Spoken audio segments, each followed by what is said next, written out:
Madame, Monsieur, bonjour, bienvenue à cette édition de la mi-journée. Au sommaire, le candidat à la présidentielle de novembre du Mouvement pour le changement et la renaissance en visite à la clinique Notre-Dame de la Paix. Tahirou Barry a également laissé parler son cœur au centre d'Elwandé de Ouagadougou. Les artistes membres du syndicat national des artistes musiciens du Burkina, Sinamub, en sitting au bureau burkinabé du droit d'auteur BBDA. Remonté contre le premier responsable du BBDA, il lui reproche une gestion chaotique et opaque. Madame, Messieurs, commençons ce journal avec la campagne électorale qui se poursuit au sein du Congrès pour la démocratie et le progrès CDP. Edi Komboego, ce lundi, était dans la région du centre-est, mais il n'y a que la région qui a changé puisque le message à délivrer était le même et ce message veut que les différentes populations fassent de lui leur choix numéro 1 pour ce 22 novembre. Michael Tougri. À Wargaï, dans le Koulpeulgo, les populations ont exposé leurs préoccupations aux candidats à la présidentielle de 2020. Le bitumage de la voie Tinkodogo-Wargaï et la question sécuritaire restent les principales attentes de cette population. Edi Komboego a promis une fois au pouvoir de faire du bitumage de cette route une réalité. Après Wargaï, le candidat du CDP avait rendez-vous avec la population de Koupela. Là aussi, les populations ont égrené un chapelet de doléances et fustigé la gestion du pouvoir MPP.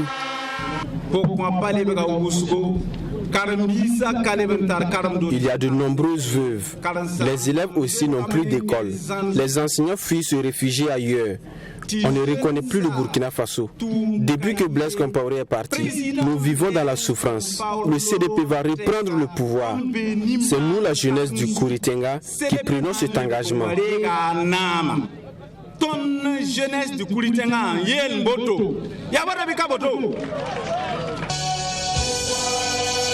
Dans son projet de société, Edi Komboego compte rétablir la sécurité, la paix et la réconciliation nationale. Les exilés politiques seront de retour au Burkina Faso, a-t-il promis à la population de Koupela, mobilisée pour porter leur champion à la tête du Burkina Faso. Est-ce que la jeunesse est là?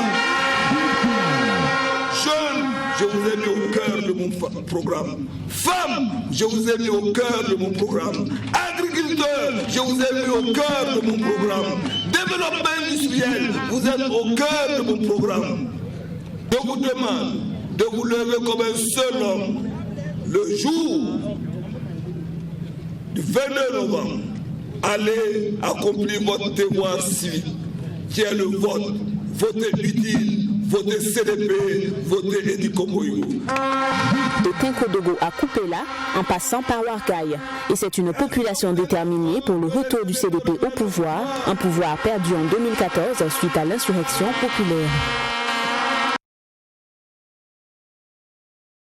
Barry a lui aussi fait une sortie, mais pour lui c'était donc dans la ville de Ouagadougou. En visite à la clinique Notre-Dame de la Paix, il a pu toucher du doigt les réalités du personnel de santé aussi. S'est-il rendu au centre d'Elwandé de Tanguay pour une visite fraternelle et salutaire. Il faut souligner que cette démarche entre dans le cadre de la campagne présidentielle du candidat. La campagne électorale est lancée et chaque candidat dévoile de jour en jour sa stratégie. Le candidat du Mouvement pour le changement et la renaissance MCR, qui place la problématique de la santé au cœur de ses préoccupations, est allé s'enquérir de l'état de fonctionnement de la clinique Notre-Dame de la Paix de Jean-Baptiste Ouedraogo. À cette occasion, il a également salué l'abnégation du personnel soignant. Cependant, Tahirou Barry déplore l'état des plateaux techniques dans les structures de santé publique. La priorité, c'est, comme je l'ai dit, de renforcer les plateaux techniques dans nos établissements de santé. Il n'est pas normal, comme je l'ai dit avec insistance, qu'il n'y ait qu'une quinzaine de scanners dans ce pays de 20 millions d'habitants, qu'il n'y ait que 2 IRM en termes de diagnostic des pathologies.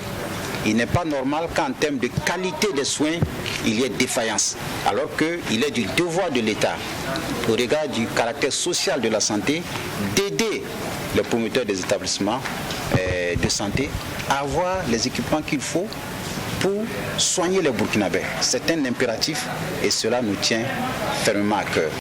Toujours dans son élan de solidarité, Tahirou Barry a marqué une halte au centre d'Elouendé de Ouagadougou. Il est allé avec les mains chargées des produits de première nécessité pour soutenir les pensionnaires. Par ailleurs, le président du MCR a également demandé les bénédictions de ces personnes du 3e âge pour les élections à venir. Nous estimons que l'état de ces personnes vulnérables n'est pas du tout acceptable dans un pays de solidarité et de fraternité. Nous avons chacun de nous une mère et aucun de nous n'aimerait voir sa mère dans un état de rejet, de mépris, voire de diabolisation. Nous entendons donc, à travers cette visite, réaffirmer l'impératif de solidarité envers les personnes vulnérables et surtout d'accompagnement de ces personnes qui aspirent au respect, à la dignité et au bien-être. Toujours dans le cadre de sa tournée pour convaincre l'électorat, le candidat du mouvement pour le changement et la renaissance MCR annonce dans les jours à venir une visite aux artisans du village artisanal. Toujours en rapport avec la conquête de l'électorat, le mouvement du peuple pour le progrès, MPP, section Sahel, a rassemblé ses troupes hier à Seitenga. Le mot d'ordre reste identique. Voter massivement les candidats du parti lors du scrutin du 22 novembre. Serge Bado. Mobiliser les militants pour une victoire du candidat Roch Kaboré et des élus nationaux du MPP dans le Sahel, c'est l'objectif de cette sortie de la direction régionale du MPP à Seitenga. Et pour le secrétaire général du MPP de la commune, Amadou Tamboura, le message est clair. Il s'agit de la cohésion et encore présenter vraiment le programme du président. Et c'est le message que je leur ai donné. En fait, les inviter aussi le 22 novembre pour Kaou, nos 2 députés et le président Roch Kaboré. Le message encore que je les ai donné, en leur disant de ne pas dormir. Nous devrons faire en sorte, cours par cours, concession par concession, champ par champ, pour mobiliser en tout cas nos militants autour du MPP. Pour le directeur provincial adjoint de la campagne, Boubacar Diko, la commune de Seitenga est l'une de leurs bases dans le Sahel, raison pour laquelle il a tenu à échanger avec les militants pour une victoire au soir du 22 novembre. La mobilisation est parfaite. Et nous sommes venus ce soir échanger avec nos camarades de la commune de Seitenga tout en faisant la revue de troupes parce que la campagne est ouverte. Et nous avons échangé sur les délégués des bureaux de vote. Nous avons échangé sur la mise en place effective des structures de campagne dans les villages. Et je vais vous dire quand même que la commune de Seitenga est l'une de nos communes phares des 6 communes de la province du Sénou. Le MPP marque ainsi sa présence dans cette partie du pays située à 50 km de Dori et à 11 km de la frontière du Niger. Pour les militants de Seitenga, le coup KO au soir du 22 novembre est assuré. Le même message a été donné aux populations de la région du Mouhoun. 8 villages, pour être précis, ont été parcourus par le directeur provincial du MPP en vue de sensibiliser les futurs électeurs sur le choix des candidats du parti pour le double scrutin de novembre. Mami Driana Kamabou. Pour cette 2e journée de la campagne présidentielle et législative dans la boucle du Mouhoun, le directeur provincial de la campagne du MPP a sillonné 8 villages. De Aperekui à Soakui, Kuna, en passant par Massala, Passakongo, Nakui, Tiokui et Fakini, Stanislas Waro a, au cours de cette journée, présenté le programme du candidat Roch Christian Kaboré. Il a demandé aux habitants de ces 8 villages de voter pour le candidat du MPP afin que celui-ci achève son programme de développement. Nous les invitons aussi le 22 novembre à faire un vote utile. Le vote utile pour nous, c'est le vote du MPP pour la poursuite de ce que nous avons fait. Malgré 3 grands défis, le défi sécuritaire, le défi sanitaire et le défi de la fronde sociale, nous avons achevé ce mandat-là dans d'assez bonnes conditions. Aujourd'hui, il y a un peu d'accalmie sur le plan sécuritaire. Au niveau donc, de la fronde sociale, de l'accalmie, au niveau de la situation sanitaire, ça a été assez bien géré, ça se poursuit. Et au niveau des réalisations du PNDS, nous sommes à un taux intéressant. Pour l'éducation, nous sommes à un taux de 70%. 65% pour l'ensemble des réalisations, mais pour l'effacement des périodes, par exemple, nous sommes à un taux de 73%, et il reste encore un peu. Nous avons fait plus que, nous avons fait 65% pour l'ensemble, il nous reste 35%. Si nous avons un second mandat, nous allons achever cela. Pour les législatives du 22 novembre prochain, le mouvement du peuple pour le progrès compte atteindre 64 députés à l'Assemblée nationale. Pour donc y parvenir, le directeur provincial Stanislas Ouaro, accompagné d'une forte délégation, a sollicité les populations de voter pour sa candidature aux législatives. Nous sommes très contents. Nous allons poursuivre donc le périple en sensibilisant les populations pour un vote utile. Et le vote utile, c'est le vote du camarade Okma Christian Kaboré à la présidentielle au premier tour et le vote des 2 députés pour la province du Monde, pour le MPP, de façon à ce qu'il ait au moins 64 députés à l'Assemblée nationale pour pouvoir dérouler de façon sereine son mandat. Après une journée de sensibilisation, le directeur provincial de la campagne du MPP se dit satisfait de la tournée. Nous sommes très satisfaits de ces 2 premiers jours de campagne. La première journée, c'était à Dédougou à travers le meeting de lancement. La deuxième journée, les 7 villages. Et le 8e, c'est le meeting de lancement de la commune de Warkoye. En tout cas, ce que nous avons constaté, nous avons vu, nous rassure quant à la victoire finale. Nous allons poursuivre cela. Et nous avons demandé à tous nos responsables des villages, des communes, des secteurs, de se mobiliser, de poursuivre le porte-à-porte, la campagne de proximité, que nous puissions concrétiser tout ce que nous disons par une victoire au soir du 22 novembre 2020. Les populations des différents villages sillonnés ont par ailleurs promis de voter massivement afin de permettre à Roch Kaboré de briguer un mandat de plus. Et toujours en lien avec les élections, des partis politiques se sont acquittés du paiement de leurs redevances de droits d'auteur. Candidat aux législatives à venir, l'Alliance travailliste pour le développement, le mouvement des jeunes patriotiques pour le progrès et le sens ont remis aux premiers responsables du BBDA leur chèque relatif aux prestations artistiques pour cette période électorale. Nadine Zongo. Ils étaient 3 partis en liste pour les législatives à passer à la caisse du bureau burkinabé du droit d'auteur BBDA ce 3 novembre 2020 pour le paiement de leurs droits d'auteur. Il s'agit notamment de l'Alliance travailliste pour le développement ATD, le mouvement des jeunes patriotiques pour le progrès MJPP-Sahara et le mouvement Sens. C'est très simple. Pour chaque candidat qui est prêt pour aller à l'Assemblée, il faut aller voter des bonnes lois, il faut aller faire respecter les lois. Et qu'est-ce que vous savez des droits d'auteur? Les droits d'auteur, vous savez très bien que c'est ça qui fait vivre les artistes aussi. Un artiste sans droit d'auteur, ce n'est pas un artiste qui peut survenir à tous ses besoins comme il veut. Donc pour ça, nous pensons qu'il est obligatoire pour nous de venir s'acquitter de notre droit.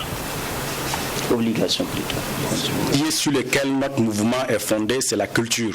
Donc pour nous, il faut redevenir nous-mêmes, il faut redevenir burkinabé, il faut redevenir africain à partir de notre culture, et c'est à partir de notre culture que nous allons pouvoir construire les autres. Donc contribuer donc à l'éclosion de la culture en payant les droits d'auteur, pour nous, c'est un élément fondamental. Ces partis ont versé des sommes allant de 100 000 à 300 000 francs CFA. Ils estiment qu'ils sont de nouveaux partis. Nous avons payé 300 000 francs. Voilà. C'est un nouveau parti, donc on ne peut pas payer au-delà de ça, raison pour laquelle nous avons négocié pour payer 300 000. Et s'il plaît à Dieu, en 2025, nous allons revenir avec des centaines de millions, Inch'Allah, pour encourager nos artistes, parce que les artistes, c'est nous, nous sommes nos artistes. Nous avons payé 300 000 francs. Parce que vous savez, notre mouvement est créé le 2 août. Donc nous sommes réalistes. Nous n'avons pas de liste dans l'ensemble des provinces. Nous avons des listes dans moins de la moitié des provinces, donc 17 provinces plus une liste nationale. Tout en saluant le geste des partis qui se sont illustrés comme étant de bons élèves en la matière, le BBDA annonce qu'elle procédera dans les jours à venir à l'annulation des meetings et à la saisine du matériel de sonorisation des partis qui ne se seront pas acquittés de leurs droits d'auteur. acte responsable qui ne peut que réjouir le BBDA. Cependant, les artistes, eux, ne négocient pas leur mécontentement. Hier, le syndicat national des artistes musiciens du Burkina, en abrégé, SINAMUB, a observé un sitting dans les locaux de l'institution dont il relève. Il incrimine la gestion opaque et chaotique de Wahabou Bara, DG du BBDA, Nadine Zongo. C'est une vingtaine d'artistes musiciens, membres du syndicat national des artistes musiciens du Burkina Faso, SINAMUB, qui sont venus ce 3 novembre exprimer leur mécontentement devant les locaux du bureau burkinabé du droit d'auteur BBDA. Pancarte à main, les manifestants ont scandé des messages comme « Non au paiement des droits d'auteur à la tête des artistes » et « Non au paiement aléatoire des droits d'auteur des créateurs affiliés au BBDA. Non à la gestion opaque du BBDA. Non, non au paiement aléatoire du droit d'auteur des créateurs affiliés au BBDA. Non, non à la clochardisation des artistes musiciens. Non, non au financement par affinité des fonds de promotion culturelle au BBDA. Non, Leurs préoccupations sont entre autres la transparence dans l'attribution du fonds de promotion culturelle, un audit financier du BBDA et la publication des listes exhaustives et nominatives des bénéficiaires du fonds exceptionnel de solidarité. Nous exigeons également l'audit du BBDA, l'audit financier du BBDA. C'est tout à fait normal que l'on fasse un break et nous dire comment est-ce que notre maison fonctionne. Vous savez, dans cette maison-là, il n'y a que 77%, il y a que 77 employés sont payés par les artistes musiciens, c'est-à-dire par le droit d'auteur. Il n'y a que 9 qui sont payés par l'État. Donc c'est nous qui faisons fonctionner la maison. Voilà pourquoi nous demandons l'audit de cette maison-là, qu'on nous dise ce qui a fonctionné, ce qui n'a pas fonctionné. Mais il ne peut pas le faire. Quand vous donnez de l'argent issu du droit d'auteur et que vous ne pouvez pas le justifier avec un point exhaustif clair, c'est que logiquement vous aurez peur d'aller à l'audit. Et aujourd'hui, ce mécontentement-là, nous le faisons ressentir parce que le vase doit... c'est regrettable de savoir que vous mettez des gens au devant d'une société, des gens sachant vous défendre, et c'est tout le contraire qui se produit. Nous n'allons pas accepter que des individus prennent l'argent du droit d'auteur pour labelliser un candidat. Nous ne savons pas Black Label ou Rock Label, nous n'allons pas tolérer cela. Bon, de toute façon, il y a des penchants, des positions politiques qui reviennent aux individus, mais nous ne tolérons pas que notre argent soit utilisé à des fins électorales et électoralistes. Cette manifestation fait suite à des dialogues qui n'ont pas abouti à un accord entre les responsables du BBDA et les plaignants. Et selon le secrétaire général du SINAMUB, cela est dû à une mauvaise gestion du droit des auteurs par le premier responsable de l'institution. La semaine dernière, nous avons été contactés par les bureaux burkinabés de droit d'auteur, demandant à nous rencontrer, parce qu'ils auraient appris que nous préparons un sitting. Nous avons dit qu'il n'y a pas de problème sur cela. En tant que partenaires sociaux, c'est tout à fait normal que nous nous rencontrons. Nous avons effectué le déplacement. Effectivement, à l'issue de cette rencontre, il n'y a pas eu de consensus. D'autant plus que le BBDA a voulu nous dire qu'il peut faire un point de ceux qui ont perçu le fonds de solidarité. Nous ne demandons pas de points. Nous demandons une liste exhaustive et nominative. S'il faut nous dire, bon, 50 personnes ont perçu, 40 personnes n'ont pas encore perçu. Non, on veut la liste exhaustive et nominative de ceux qui ont perçu. Malgré le silence des responsables du BBDA durant la manifestation, le syndicat national des artistes musiciens du Burkina Faso, SINAMUB, entend continuer la lutte par plusieurs autres manifestations. Une journée de l'excellence dans le Oué. La commune de Satiri l'a célébrée le 30 octobre dernier pour la 3e fois. Les lauréats se sont vus gratifiés de présents, une action citoyenne qui, selon les organisateurs, vise à semer et à promouvoir la graine de l'excellence dans le milieu éducatif. À Bourema Solo, avec la voix de Fatimata Nikiema. C'est lui, Noël Milogo, directeur des marchés publics du MENA-PLN, ressortissant de la localité de Satiri, convaincu que l'une des actions pour améliorer la qualité de l'éducation est de reconnaître les efforts méritoires des acteurs de l'éducation et les encourager à persévérer. Organisée depuis maintenant 3 ans, la journée de l'excellence à l'école primaire de Satiri. Pour cette 3e édition, les organisateurs ont choisi de mener la réflexion sur le rôle et la responsabilité des acteurs de l'éducation pour de meilleurs résultats scolaires. À travers donc cette petite contribution, inviter donc les enfants à être excellents. J'ai invité donc les enseignants ainsi que les élèves à faire donc de l'excellence ici, les motifs à la rentrée prochaine, ou plutôt à cette année scolaire, afin que lors des prix à venir au niveau national, qu'on puisse retrouver également des enseignants et des élèves donc, de cette commune. Voilà donc la motivation pour moi donc, de contribuer donc, au développement de la commune. À travers donc l'excellence à l'école primaire. Nous sommes à la 3e édition. Je suis encore plus heureux de voir que l'ensemble des autorités administratives donc, de la région, de la commune, du ministère sont là pour donc, nous motiver, nous encourager donc, à continuer sur cette voie. Nous supposons que nous sommes sur la bonne voie et nous n'avons besoin que d'encouragement et de soutien pour pérenniser les prochaines éditions. Le secrétaire général du ministère en charge de l'éducation qui a présidé la cérémonie a quant à lui salué l'initiative à sa juste valeur. Pour lui, cette journée d'excellence scolaire témoigne de l'importance accordée à la cause de l'enfant dans la commune de Satiri. Il a également saisi l'occasion pour inviter les acteurs éducatifs de la localité à fédérer les efforts pour aller vers l'excellence. Tout ce qui est excellence, en fait, nous l'encourageons et c'est toujours l'occasion donc, de s'adresser à la communauté éducative, à la population, pour faire des sensibilisations, pour montrer que quel que soit ce qu'on fait, il faut être excellent là-dedans. Et donc, en ce qui concerne l'école, c'est vrai que l'école, on dit qu'il y a certaines difficultés ou autres, mais il y a quand même des acteurs qui se battent avec la modicité de leurs moyens pour avoir des bons résultats.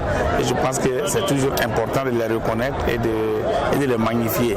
C'est le seul endroit, je pense, où le seul combat qui mérite d'être fait, parce que je me dis, quel que soit où on se trouve, il faut être meilleur. Ce sont au total 10 meilleurs élèves, dont 5 filles et 5 garçons, de la commune de Satiri qui ont été récompensés. Ils ont reçu des kits scolaires, des vélos pour leurs bons résultats à l'examen du CP dans la commune. En plus des élèves, les meilleurs enseignants ainsi que les meilleures écoles ont été aussi primés. L'association Vision Nouvelle organise la première édition du festival Les Happy Days de Kolongnaba, prévu se tenir sur 72 heures. Le festival a débuté le 30 octobre dernier avec une série d'activités. Les promoteurs à travers cette initiative veulent approuver le vivre ensemble entre les fils et filles de Kolongnaba, Saint-Gerkouma et Fatimata Nikiema. Ce cross populaire marque le début de la première édition du festival Les Happy Days de Kolongnaba. À travers ce festival qui s'articule autour de plusieurs activités, l'association Vision Nouvelle entend apporter sa pierre à la reconstruction du tissu social qui est en déliquescence ces dernières années. L'initiative tire son fondement dans l'amour pour autrui. Voilà, nous nous sommes dit que nous sommes des êtres humains. La vie n'est pas facile. Il faut se montrer plus d'amour et à travers ce geste, on veut réunir les fils et les filles de Kolongnaba Widi, voilà, pour renforcer les liens et réaliser pas mal de merveilles pour tout le monde. Le programme se déroule sur 3 jours. On a commencé ce soir avec le cross. Il y aura le ciné-débat où nous allons montrer l'importance de vivre en communauté et surtout dans la cohésion sociale. Alors le samedi sera marqué par la soirée des communautés pour montrer que musulmans, animistes, chrétiens, catholiques ou protestants, nous vivons en harmonie dans notre quartier. Et donc nous allons terminer le dimanche avec le podium musical où nous allons inviter d'autres communautés à se joindre à nous. En plus de toutes ces activités qui seront menées, les journées de cohésion sociale et du vivre ensemble de Kolongnaba sont aussi un espace santé, où pendant 3 jours, les populations auront droit à des tests de dépistage et des conseils pratiques sur leur santé. La communauté elle-même qui s'offre bien sûr ce dépistage gratuit des facteurs de risque cardiovasculaire, diabète, hypertension artérielle et tout. Et il faut également noter que nous allons clore bien sûr la journée de dimanche avec un don de sang. C'est la période où effectivement la banque de sang traverse des difficultés. Et comme vous le voyez, la jeunesse de Kolongnaba a décidé, elle, de dire qu'elle peut apporter des solutions. Voilà, elle va effectivement s'organiser pour faire un don de sang au profit bien sûr de toutes ces couches vulnérables qui sont dans les hôpitaux et qui souffrent par manque de sang. La première édition du festival Les Happy Days de Kolongnaba se tient du 30 octobre au 1er novembre 2020. Il est placé sous le patronage du Widinaba Carrefour.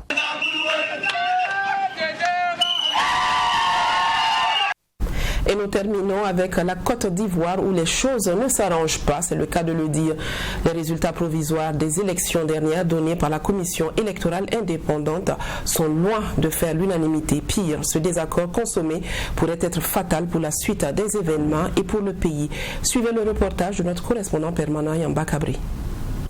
Quelques heures seulement avant la proclamation des résultats provisoires de l'élection présidentielle, donnant pour vainqueur le candidat président sortant Alassane Ouattara, avec 94,27% des voix exprimées dans les zones où le vote a effectivement eu lieu, selon une précision de la Commission électorale indépendante elle-même. Les déclarations se sont enchaînées les unes après les autres avec des sons de cloche tout aussi variés que contredisants. C'est notamment celle des missions d'observation électorale déployées en Côte d'Ivoire, mais aussi celle des candidats en liste ou de leurs représentants. Le peuple ivoirien a relevé le défi. Il s'est rendu aux urnes. C'est un camouflet donc cinglant pour tous ceux qui privilégient le fusil sur le bulletin de vote. La Côte d'Ivoire a gagné la bataille de la paix. C'est l'essentiel. Des personnes autres que les agents des forces de l'ordre ont assuré la sécurité à certains endroits. Ainsi, des dysfonctionnements dans le dispositif sécuritaire à Adzobé, Agou et Yopougon ont été constatés.